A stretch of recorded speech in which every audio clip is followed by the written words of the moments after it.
السلام علیکم ورحمۃ اللہ وبرکاتہ۔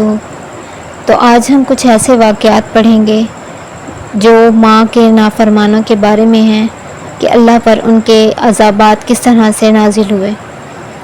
اصفہانی رحمہ اللہ نے اپنی کتاب ترغیب میں ایک نہایت دلدوز واقعہ نقل کیا ہے کہ ہوشب رحمہ اللہ ایک بار سفر میں ایک قبیلے کے یہاں مہمان ہوئے جن کے قریب میں قبرستان تھا۔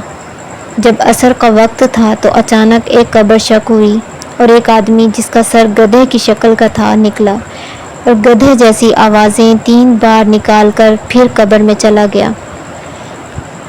اس حیرت انگیز واقعے کے متعلق ہوشب رحمہ اللہ نے اپنے میزبانوں سے دریافت کیا تو انہوں نے بتایا کہ ہمارے یہاں ایک نوجوان تھا اور بے تحاشا شراب پیتا تھا۔ اس کی ماں نہایت نیک خاتون تھی۔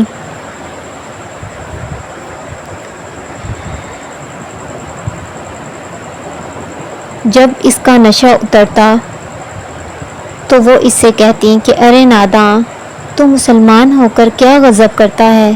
شراب جو اسلام میں بالکل حرام ہے اس کو پیتا ہے۔ تو یہ نوجوان اپنی ماں سے کہتا کہ ارے جا، ہر وقت گدھے کی طرح چلاتی رہتی ہے۔ بس اب جس دن سے یہ مرا ہے، ہر روزانہ شام کو عصر کے وقت گدھے کی شکل میں قبر سے نکلتا ہے اور 2-3 مرتبہ یہی آوازیں لگا کر پھر اپنی قبر میں چلا جاتا ہے۔ استغفر اللہ۔ جری ولی ایک روز عبادت میں مصروف تھے۔ ان کی والدہ ملاقات کے لیے آئیں۔ حضرت جری ولی نے کوئی خیال نہ کیا اور اپنی عبادت میں مصروف رہے۔ اس طرح وہ 3 یوم تک آتی رہیں اور وہ پہلے کی طرح سلوک کرتے رہے، یعنی متوجہ نہ ہوئے۔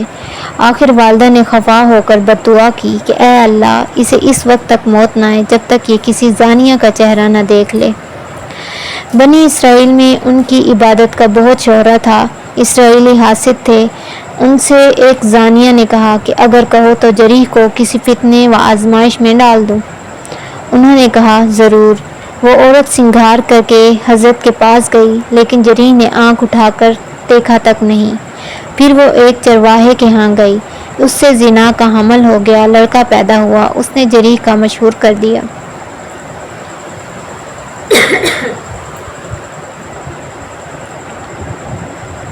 لوگوں نے طیش میں آ کر جری کا معبد خانہ گرا دیا اور انہیں خوب پیٹا، بے عزت اور ذلیل کیا۔ جری نے کہا آخر وجہ کیا ہے؟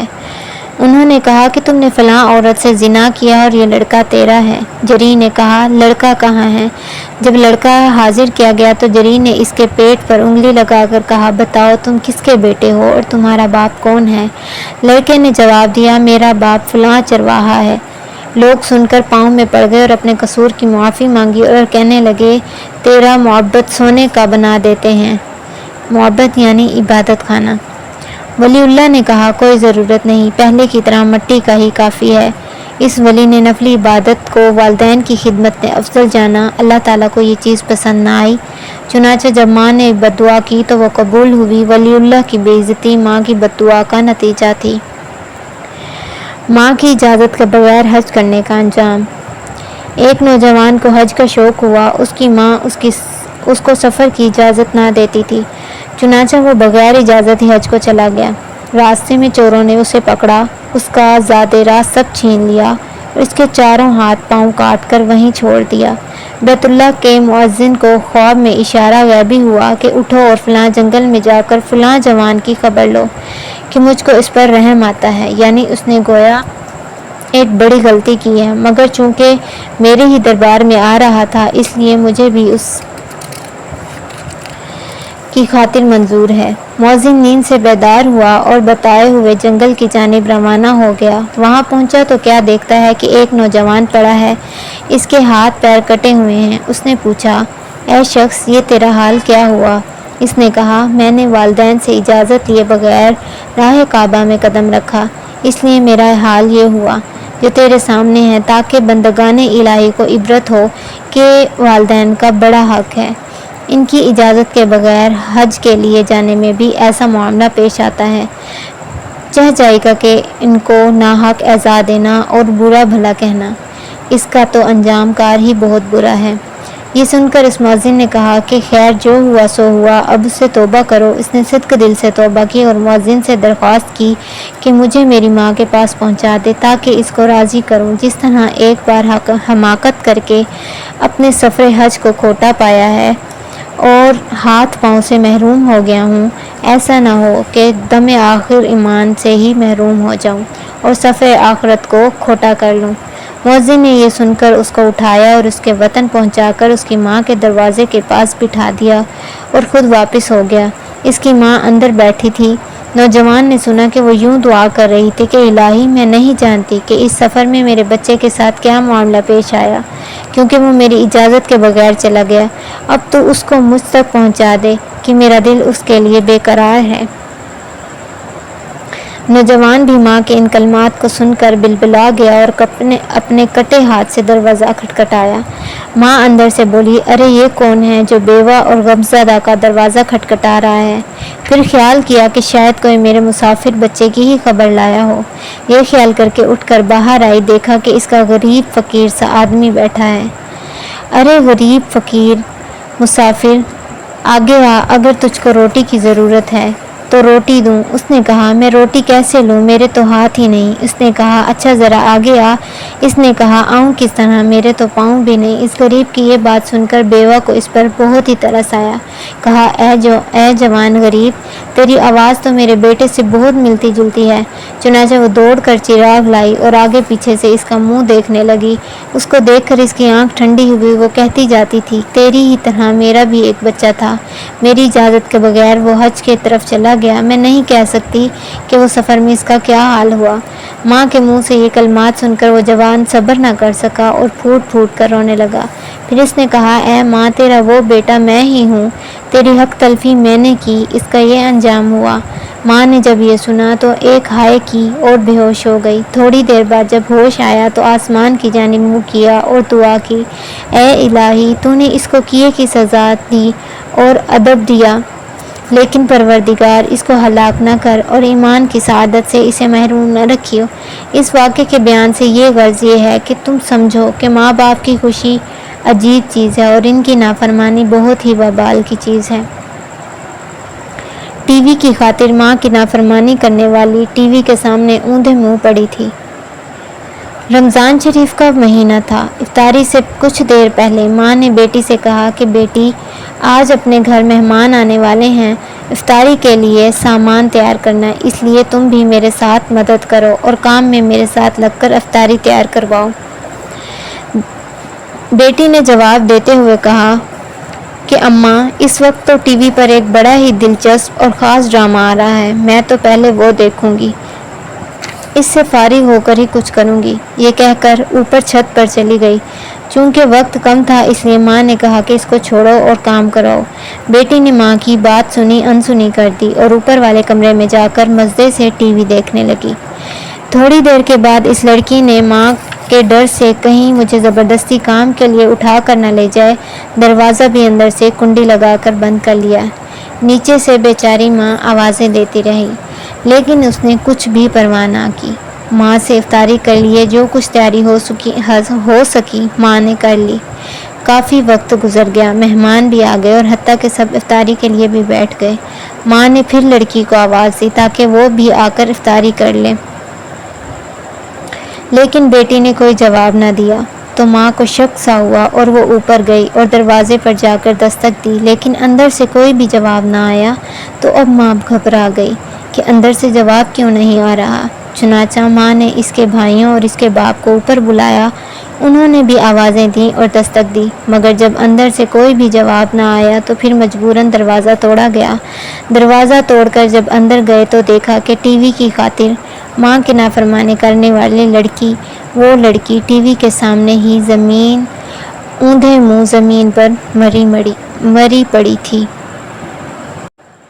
ماں کی نافرمانی اور موت کے وقت کلمہ شہادت جاری نہ ہونا۔ حضرت عبداللہ بن ابی اوفی رحمہ اللہ فرماتے ہیں، رضی اللہ تعالی عنہ فرماتے ہیں کہ علقمہ نامی ایک شخص جو نماز اور روزے کا بہت پابند تھا، جب اس کے انتقال کا وقت آیا تو اس کے منہ سے باوجود تلقین کے کلمہ شہادت جاری نہ ہوتا تھا۔ علقمہ کی بیوی نے رسول اللہ صلی اللہ علیہ وآلہ وسلم کی خدمت میں ایک آدمی بھیج کر اس کی اطلاع کرائی۔ آپ صلی اللہ علیہ وآلہ وسلم نے فرمایا کہ علقمہ کے والدین زندہ ہیں یا نہیں۔ معلوم ہوا کہ صرف والدہ زندہ ہیں اور وہ علقمہ سے ناراض ہیں۔ آپ صلی اللہ علیہ وآلہ وسلم نے علقمہ کی ماں کو اطلاع کرائی کہ میں تم سے ملاقات کرنا چاہتا ہوں، تم میرے پاس آتی ہو یا میں تمہارے پاس آؤں؟ علقمہ کی والدہ نے عرض کیا، میرے ماں باپ آپ صلی اللہ علیہ وآلہ وسلم پر قربان ہوں، میں آپ کو تکلیف نہیں دینا چاہتی بلکہ میں خود ہی حاضر ہوتی ہوں۔ چنانچہ وہ بڑھیا حضور صلی اللہ علیہ وآلہ وسلم کی خدمت میں حاضر ہوئی۔ آپ صلی اللہ علیہ وآلہ وسلم نے علقمہ کے متعلق کچھ دریافت فرمایا تو اس نے کہا کہ علقمہ نہایت نیک آدمی ہے، لیکن وہ اپنی بیوی کے مقابلے میں ہمیشہ میری نافرمانی کرتا ہے، اس لیے میں اس سے ناراض ہوں۔ آپ صلی اللہ علیہ وآلہ وسلم نے فرمایا، اگر تو اس کی خطا معاف کر دے تو یہ اس کے لیے بہتر ہے، لیکن اس نے انکار کر دیا۔ تب آپ صلی اللہ علیہ وآلہ وسلم نے حضرت بلال رضی اللہ تعالیٰ عنہ کو حکم دیا کہ لکڑیاں جمع کرو اور علقمہ کو جلا دو۔ بڑھیا یہ سن کر گھبرا گئی اور اس نے حیرت سے پوچھا، کیا میرے بچے کو آگ میں جلایا جائے گا؟ آپ صلی اللہ علیہ وآلہ وسلم نے فرمایا، ہاں، اللہ کے عذاب کے مقابلے میں ہمارا عذاب ہلکا ہے۔ خدا کی قسم، جب تک تو اس سے ناراض ہے، نہ اس کی نماز قبول ہے، نہ کوئی صدقہ قبول ہے۔ بڑھیا نے کہا، میں آپ صلی اللہ علیہ وآلہ وسلم کو اور لوگوں کو گواہ کرتی ہوں کہ میں نے علقمہ کا قصور معاف کر دیا۔ آپ صلی اللہ علیہ وآلہ وسلم نے لوگوں کو مخاطب کرتے ہوئے فرمایا کہ دیکھو علقمہ کی زبان پر کلمہ جاری ہوا ہے یا نہیں؟ لوگوں نے عرض کیا، اے اللہ کے رسول صلی اللہ علیہ وآلہ وسلم، علقمہ کے زبان پر کلمہ شہادت جاری ہو گیا، اور کلمہ شہادت کے ساتھ انہوں نے انتقال فرمایا۔ آپ صلی اللہ علیہ وآلہ وسلم نے علقمہ کے غسل و کفن کا حکم دیا اور خود جنازے کے ساتھ تشریف لے گئے اور علقمہ کو دفن کرنے کے بعد فرمایا، مہاجرین و انصار میں سے جس شخص نے اپنی ماں کی نافرمانی کی یا اس کو تکلیف پہنچائی تو اس پر اللہ کی لعنت، فرشتوں کی لعنت اور سب لوگوں کی لعنت ہوتی ہے۔ اللہ تعالیٰ نہ اس کا فرض قبول کرتا ہے نہ نفل، یہاں تک کہ وہ اللہ سے توبہ کرے اور اپنی ماں کے ساتھ نیکی کرے اور جس طرح بھی ممکن ہو اس کو راضی کرے۔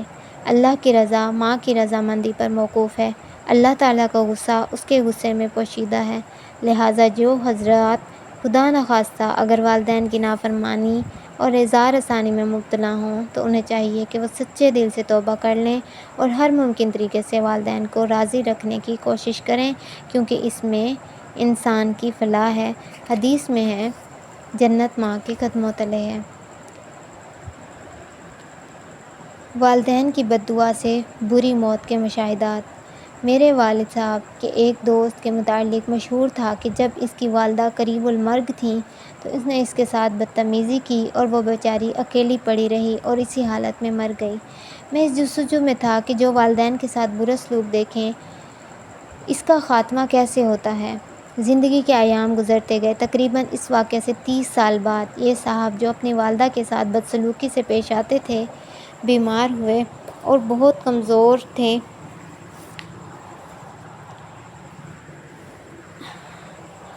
میں نے ان کو غذا بتائی تو رونے لگ گئے اور بتایا کہ ان کے 3 لڑکے ہیں مگر ان کی پرواہ نہیں کرتے۔ کئی دنوں سے بیمار پڑا ہوں مگر ایک دفعہ بھی ملنے نہیں آئے۔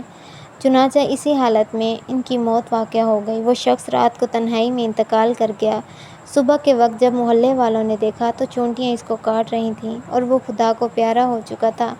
واقعی والدہ سے زیادتی کرنے والے کو اسی دنیا میں سزا مل کر رہتی ہے۔ ایک نوجوان کی بری موت ماں کو مارنے کی وجہ سے۔ میرے وارڈ میں ایک نوجوان گردے فیل ہو جانے کی وجہ سے مرا۔ 3 دن تک حالت نزا میں رہا۔ اتنی بری موت مرا کہ آج تک ایسی موت میں نے پچھلے 40 سال کے عرصے میں نہیں دیکھی۔ اس کا منہ نیلا ہو جاتا تھا، آنکھیں نکل آتی تھیں اور منہ سے دردناک آوازیں نکلتی تھیں جیسے کوئی اس کا گلا دبا رہا ہو۔ مرنے سے 1 دن قبل یہ کیفیت زیادہ ہو گئی۔ آواز اور زیادہ ہو گئی اور وارڈ سے دوسرے مریض بھاگنے شروع ہو گئے۔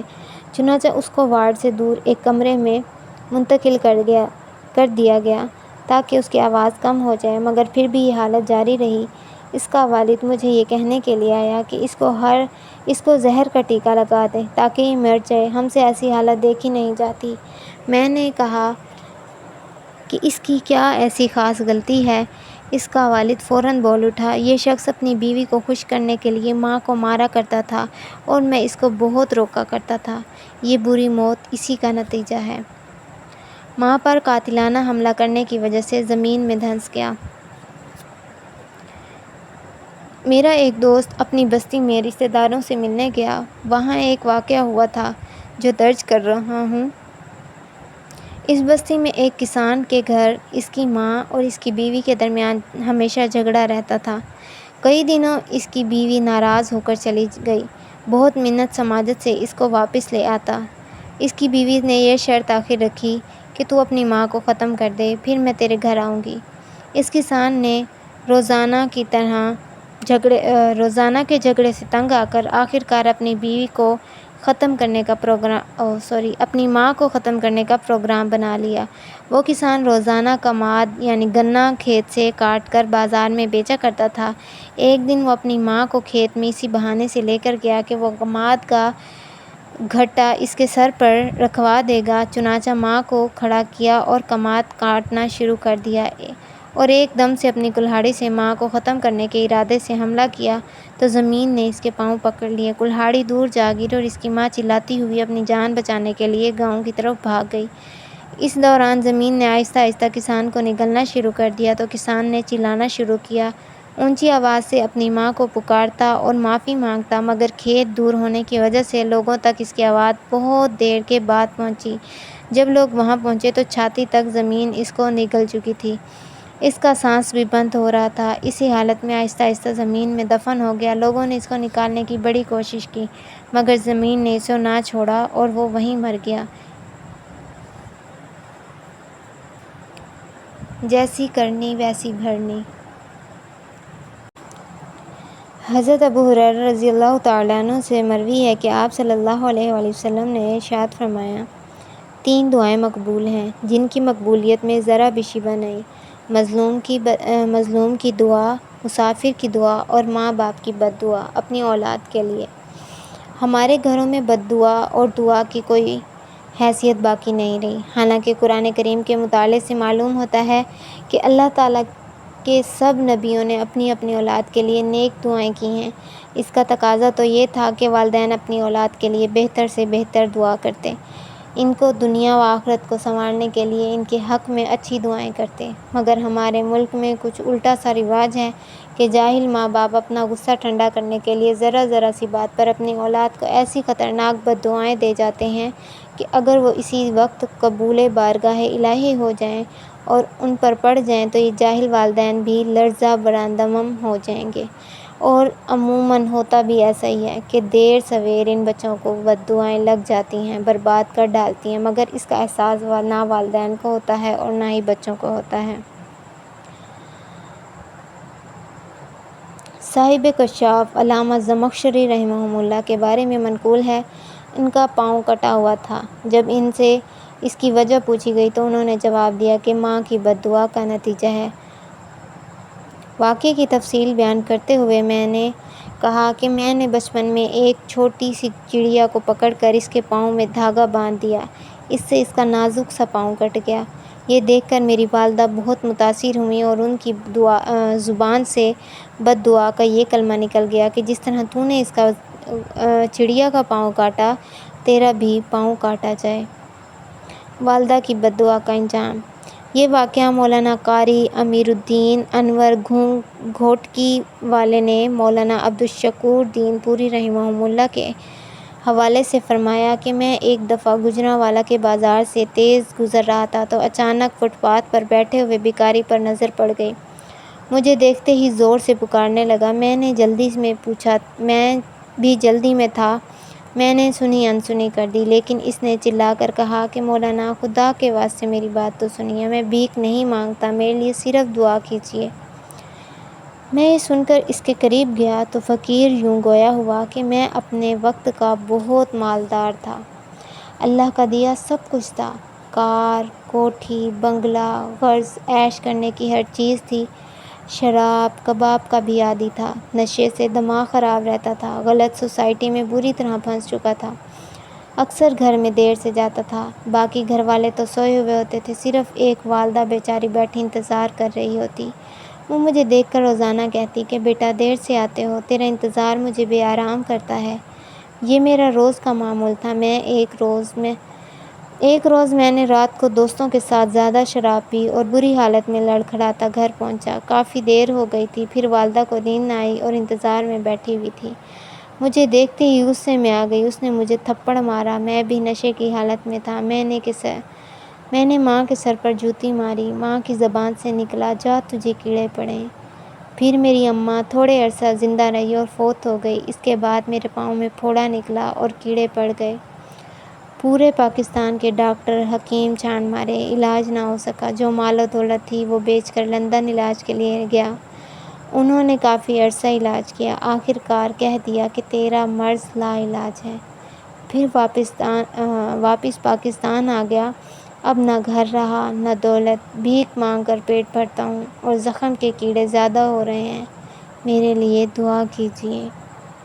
تو ان واقعات سے ہمیں کیا سمجھ آیا کہ ہمیں اپنی والدہ کی نافرمانی نہیں کرنی چاہیے۔ ہمارے بچپن میں وہ کس طرح سے جب ہم اس کے پیٹ میں ہوتے ہیں وہ کتنی تکلیفیں برداشت کرتی ہیں، پھر اس کے بعد جب ہم بڑے ہوتے ہیں وہ کتنی تکلیفیں برداشت کر کے وہ ہمارے رونے کی وجہ سے سوتی نہیں ہیں، ہمیں ہر گرم ٹھنڈ سے بچاتی ہے۔ اور پھر جب ہم بڑے ہوتے ہیں تو ہمیں لگتا ہے کہ جیسے ہم بہت طاقتور ہی پیدا ہوئے تھے، ہماری ماں کا کوئی اس میں ہاتھ نہیں ہے، تو یہ بہت غلط بات ہے۔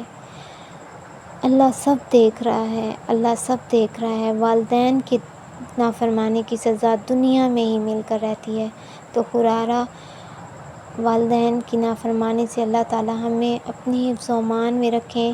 اللہ تعالیٰ ہم سب کو ہمارے والدین کی آنکھوں کی ٹھنڈک بنائیں۔ آمین۔ وآخر دعوانا الحمد للہ رب العالمین۔ السلام علیکم ورحمۃ اللہ وبرکاتہ۔